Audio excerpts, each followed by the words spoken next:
What's up, everyone? Welcome to my show. Got a lot of things to show and a lot of stuff to talk about, so this might be a long video. Hopefully it'll upload. We'll see. Got a few things, and I'm going to go over what I was main purpose of the video, I guess. I made a video a couple months ago. I just never put it up because it just didn't like the way it was coming out. It kind of looked a little stupid, and excuse me. I don't know. The way it was coming out just didn't look all that well. So I'm gonna redo it into this video. But I'm gonna show you a few things. I got this on clearance. He was $5 on clearance, but you know what the hell? It's still pretty expensive. But got an Insecticon. This is Bombshell. Basically, he turns into a beetle. It says a Combiner Wars. I guess they combine the Insecticons, which I don't remember if they did in the old days. I'm sure they did, because usually every faction turned into something. The one thing I missed, though, is that these figures don't come with any weapons. I remember the Transformers back in the day, they came with, like, at least a gun or a blaster or something like that, but didn't come with anything. Anyway, I also found this finally. This wasn't on clearance, but I also want to talk about this later on, too. I found an April O'Neil. This is her second version, or her re-release. I don't know how you want to just call it. A lot of people ask, how can you tell? The box. The turtles on the original versions, the first series of it, don't have the turtles on it. It's just the purple area. The second release has the turtles on there. But there's no real difference other than that. I mean, the figure's exactly the same, the weapons are exactly the same, and I really could care less about if I had the first version of her or the second version, so just wanted to have her in the collection anyway, but there we go. And we'll talk about stuff like that later on, because it's a whole big thing. But Target had a huge sale on movies. It was buy one, get one half off. So I went a little crazy. Bought quite a few. I didn't get all of them because I was missing about 2 of them. I was going to buy them, but they were just really rough, the cases, and I'm not really a fan of broken cases. Seamus should be good. He's messing with the cat. But anyway, I went a little turtle crazy. These are basically like $5 or less a piece for all these movies I'm going to show you. But what pisses me off is I wanted to get the new Turtles as a season, like season 1, season 2, because I can't stand buying all the individual, DVDs, and like it's got like 5 episodes on this one, 5 episodes on that one. It's a pain in the ass, and I waited long enough, and I'm like, all right, obviously they're not putting out any seasons, so I just went and got pretty much every single one they had, except for 2 of them. I got the Rise of the Turtles, which is season 1, the first part of season 1. Then I have Enter the Shredder, which is the second part of season 1, I think. Then I think this might be the ending of season 1. It's 3 parts, I don't know. But this is Showdown in Dimension X, which is pretty cool if you look at the list. The Neutralized episode is amazing. The Tiger Claw one is amazing. But the one I love the most is the Chinatown Ghost Story, which is right there. If you are a fan of Big Trouble in Little China, this basically, in a roundabout sort of way, picks up where that left off. I'm not going to spoil anything, but it's really, really cool. It's definitely worth seeing. If you're not a Turtle fan, if you're a Big Trouble in Little China fan, watch that. You're going to go, oh my god, that's awesome.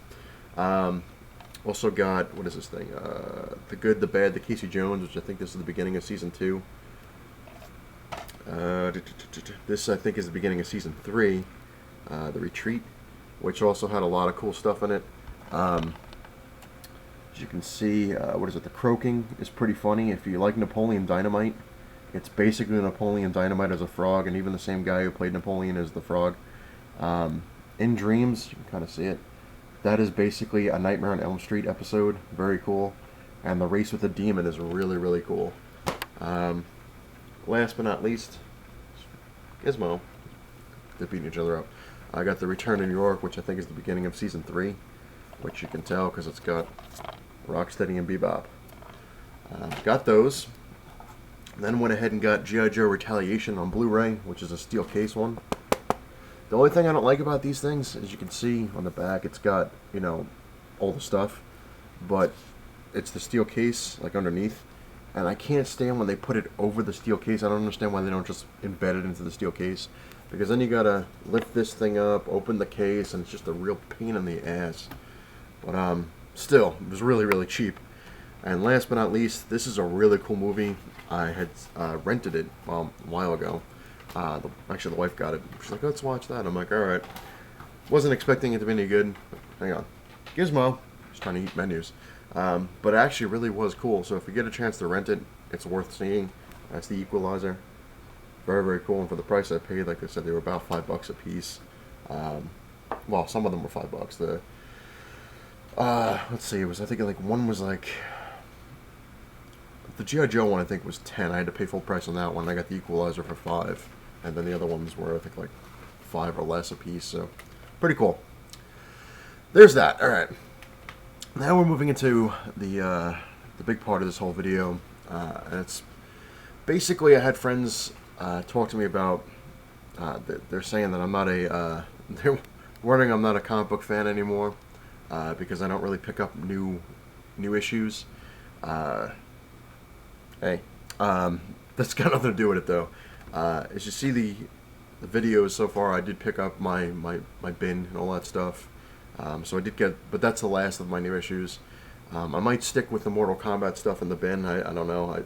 I had closed it, but I kind of, But the whole Secret War thing, like I had number 1 and I have number 0. And it's interesting. I can't say it's not. It is pretty cool. But, so one of the reasons I'm not getting really the new issues, I'm going to stick with Marvel, because it's just Marvel I know better than I know DC, even though I'm trying to learn as much DC as I can. But I've been a Marvel fan since the middle of the 80s, so DC I don't really became a huge fan until like 2003, so. But, basically what it really comes down to, it's not just what they're doing, it's the pricing. It's the pricing of stuff. It's just getting way too expensive. This whole video is going to go all over the place, so just bear with me. And the changes, like, my friends, we had a huge discussion in the comic book store. It actually drew a crowd. It was getting a little out of hand. Even the comic store people were kind of chiming in, and I don't know, it just got crazy. Because the way things were coming off was just, I don't think it was coming off the way it was intended. It just started to come off the way, how things come off. You just kind of perceive things differently. We were talking about changes, and basically I said, what Marvel and DC are doing is a flat-out money grab.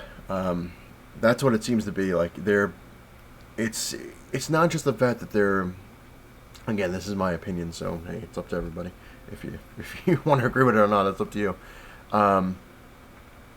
It's basically, it's almost at the point where Marvel and DC they're just done. Like, they're like, we don't know what to do anymore. We don't know what to make. We don't have any stories. We don't have anything. Let's just, start everything over again. But a lot of it, like I said, seems to be like a huge money grab. Like, I was looking at some of the things. They're basically relaunching like every title. They're remaking everything. Like, Secret Wars is for new people out there, Secret Wars is not, it's not new. It's basically, it's old. Like, they've had 2 already. Actually, they've had 3. This is the 4th Secret War. But they're relaunching, like, the Infinity Gauntlet. They're relaunching the Infinity War, the Infinity Crusade. They have the new versions of House of M. They have, the new Civil War, the new this. Everything's getting relaunched with just a little bit of twists. So it's basically almost like a slap in the face going like, hey, we're going to redo this. All this stuff you got, we're redoing it, so we're changing it. So, hey, whatever. And one of the guys in the comic section just said, well, how do you say that? I'm like, well, look at it. I was like, look what Marvel's doing. Look at DC. DC made the New 52, which people were pissed off about. Like I said, this is good and bad. So I'm not for it. I'm not against it. So it's kind of like, I'm just weird like that. But anyway, DC made the New 52. People were pissed off. Everyone's like, oh my god, it's gonna suck. I can't believe they're doing that. But they didn't do a complete relaunch. They didn't really screw with a lot of things. Like, they kind of just said, hey, you know what? We're redoing this, we're redoing that, we're going to change the little things here and there. And it wasn't bad. People actually liked it. I thought it was cool. At first, like I said, I was like, why are you doing that? You're doing a money grab. You want to relaunch everything, which they did. But it worked for them. Then Marvel turns around. Now Marvel's like, hey, you know what? We're going to relaunch everything. Because Marvel, for the past couple of years, every month or so, they had a new number 1.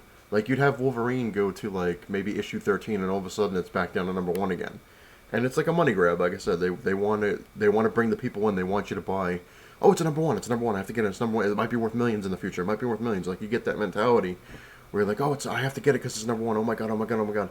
And then when you look at what happened with Spider-Gwen, Jesus. So now it's like, it made it worse. You know, I mean, it's just crazy.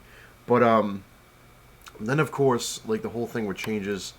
It got into the whole thing with, like, gay characters and race, different race characters, stuff like that. That's when it started getting out of hand because everyone's like, oh, you know, it's stupid that Iceman is gay now, and it's stupid that this person is a lesbian, and this person is this, and that person is black now, and that person is Chinese, and you know. And, oh man, they're like, oh, what do you think of that? I was like, I like Iceman. I've always liked Iceman. It doesn't matter if he's gay or not. I could really care less. It just, but it just seems to me, like I said, this is where it kind of got, you know, it was getting crazy because I guess it was just, so don't take this the wrong way, but it just seems to me that Marvel, well, DC, but not as much, but Marvel is almost like, hey, you know what, the lesbian and gay thing is, you know, so big right now. Let's start making our characters lesbians and gay men and stuff like that, and let's do this, and let's make this guy gay, and let's make that guy gay, and we'll make her a lesbian, and we'll do this, and we'll do that. Which, like I said, there's nothing really wrong to it. It doesn't matter. Either way, they're the same character to me. I don't know, but if that makes sense. But it was just like, you could see in the comic books, like, how many people were getting. So, like, one guy who apparently was a huge Iceman fan. He actually had an Iceman tattoo, which was cool looking. And he's like, now my character is gay. This is ridiculous. I'm like, oh man. He's like, now I have a gay tattoo, and I'm like, oh, okay. So he's a little extreme, but I don't know. I mean, I don't know what to think of it. I just think a lot of it just has to do with, you know, and Marvel's like, oh, we don't really make money off the comics anymore. We only make it off the movies. And it's like, yeah, you make the money off the movies, but then most of the time people from the movie, they'll watch the movie like, oh, I want to get that character, which is good because it keeps the comic books relevant. Like, it, you know, it wants people to go out there and buy it so they're not dead. You know, our hobby continues, but it comes at a price. This is another thing that just I find interesting, which I brought a book, which is the wrong one, but it makes sense in a way. New issues, most of them have like a $4 price tag or higher, and that's one of the reasons why I stopped, if not complete. You know, like, I haven't gotten any of the new, like, the new relaunch stuff from Marvel. I'm not getting the relaunch stuff from DC. I don't know. I'm gonna wait and just see. I mean, it gets ridiculous, and like, my friend's like, oh, well, you know, it's just the way it is. Just that's the way things go. Like, if you look at back in the day, I'm gonna use this as an example. Like I said, I grabbed the wrong book. But back in the day, this was 60 cents, right? Now I've seen this go for, you know, $4, $5. Most back issues, you're lucky if you get them for less than $5, no matter what it is. This I got in the dollar bin. See how it goes. See how you gotta be careful. But it's like I said, it's just the prices are getting, like, just out of hand. Like, back issues are going up higher and higher and higher. And I know a lot of people are like, oh, the longer you wait, the higher it goes. Not always. Not always. Sometimes it does go down, and that's when you gotta wait for it. You gotta wait for the stuff. If you really want a book, again, it's like a double-edged sword. If you really want a book, you kind of want to wait, but then you're kind of like, oh, if I wait too long, it's going to go too high. I'll never be able to afford it. But it goes into my old saying, like I said, things are worth what you're willing to pay. Like, if you're happy with the price on something, then get it. Then it doesn't matter. You know, it's one of those things. Like, if you want to pay $10 in a book, you think it's fair, whether it goes up or down, then go ahead, man. It's your money. Do what you want, you know? Me, like, certain ones, like, I'll be like, oh, it's in the dollar bin. Yay, I didn't have to pay, you know, $15 for a dollar book. But yeah, that's pretty much how it was going. And then we were talking about toys, which brings me into this. Like, I've been looking for c.r.a.c.k.a the Serpent, which I haven't been able to find her in the stores. I found her on eBay, going for like $75. And then that pisses me off. It's a toy. You know, I'm not going crazy. I'm gonna wait and see, because I've seen these, like Rocksteady and Bebop were going for a fortune when you couldn't find them, and now you can get Rocksteady and Bebop together for like $10. So hang on one sec. Hey, stop. Dog had the cat's head in his mouth. Hey, now I'm talking to you. Stop. They're getting bad. But anyway, so c.r.a.c.k.a, like, it's always the same thing. Like, you look on eBay, it's just hard to find, extremely rare. I'm like, oh god. I was like, that's freaking annoying. I'm having my friends actually look around in other states, but I'm not willing to pay $75 for that. But what pisses me off with that is, I guess you call them scalpers. You know, same thing with the comics. Like, the people go in there into a store, they know which ones are going to be not worth money, but I guess harder to get, and they just buy them all, and then they turn around and sell them on eBay for triple the price, and that just aggravates the shit out of me. I used to see comic book stores do that. It used to piss me off to no end. Hell, a comic store I used to work for used to do it too. Like, oh, hey, you go in the store? Yeah, pick up these, and we're going to sell them for like $30 when they're only like $5. So it's a pain in the ass. It really is, because then you got to pay. There's Gizmo's tail. Come here, Giz. Say hello to the people. Oh, you said hello. Okay, you go over that way. But it's just aggravating, you know, that you got to pay like so much money for a friggin' toy to try to fill in your collection, or so much money for a comic to fill in your collection. What else was there? I think that was it. I think I covered the whole thing of the gist of it in shorter time than the original video. But yeah, like, me personally, like I said, the changes I think are cool in a way, because it keeps things relevant. It keeps things, like, you know, going, I guess. Like, you kind of need changes, otherwise it's just, what's the point? It's just the same thing over and over again. That's why, like, a lot of things with like the comic book movies, they're not exactly the same as the comic. And that's good, because, like, my friends are like, oh, well, it's not like the comic. I'm like, it is, but if you had it exactly like the comic, what would be the point of seeing the movie? You know, you'd be like, oh, I know what's going to happen, I know what's going to happen, I know what's going to happen. So changing stuff around is cool. But then again, like I said, in another way, it sucks, because you're like, oh, you know? Well, in comic books anyway, like, you're like, oh, that person's not Spider-Man anymore, and that person's not Captain America anymore, and, you know, my life is over. Yeah, so it was fun, but that's it. I do have a couple of things still coming in the mail from eBay. I had one thing, I read it wrong. I thought it was supposed to be here like a week ago. It says it's supposed to be here by the 17th, which today is the 22nd, but on the bottom it says not released until the 22nd. So it says I'm supposed to get it like in freaking like August or something like that. So we'll see. And then this other one I just won, I got it really cheap for what it is. So you have to wait and see on that one when it comes in. It's already shipped. The guy was pretty damn quick. Got it yesterday and he already had it shipped. It's supposed to show up, I think, tomorrow. No, not tomorrow. I'm sorry, Saturday. Today's Wednesday. Comic book day. Yay! For all you people who buy the new stuff. Which, nothing wrong with that. But I'm sticking to back issues for a while. Which, that was another thing. That's the other thing. It was like, oh, you're not going to buy comics. As my friend's like, oh, you're not a comic book fan anymore. Just because you don't buy new issues doesn't mean you're not a comic book fan. But I'm sticking to the back issues, even though a lot of the back issues are pricey. I'm trying to fill in some gaps here and there. Because I'm just not in the mood to pay, you know, $5 for a brand new book. Where now a lot of people, like I had mentioned a long time ago, the way my mom used to say, like, you know, get the new ones because eventually they're going to be the old ones, which makes a lot of sense. But I think she would agree with me too. It's just getting out of hand with the prices. Excuse me, hairball. But and I just can't afford it. Like every week there's, you know, 15 new books, and I'm like, oh, that's cool. I'd like to get that, but I can't afford it. So with the back issues, I can get them whenever I want. Like, you can get the new issues when you want to, but they go up and up and up. It's just a weird way things go. But back issues, you know, like I said, you wait long enough, they do go up, but a lot of times they do drop, so we'll see. A couple X-Men books I've been after. The lowest I've seen them so far was $5, which isn't bad. I'm trying to see if I can find them cheaper. Because they're not key issues. They're from the 90s, you know, the X-Men stuff. Just a couple ones I'm missing. But I'm not going to pay like $30 for a freaking, you know, X-Men number 7 or something. It's just not that. Excuse me. Wow, I'm dying today. A lot of fur flying around. Right, Giz? Yeah, he's obsessed with the ceiling for some reason. I think he's on crack. Did you take the nip? The catnip? No? He doesn't like catnip. But anyway, that's it. My rambling's done. When I get my stuff in, I'll make another video. But thank you all for watching. I appreciate it. And remember, it's not the size of your cave that matters, it's what you have in it. Later, everybody.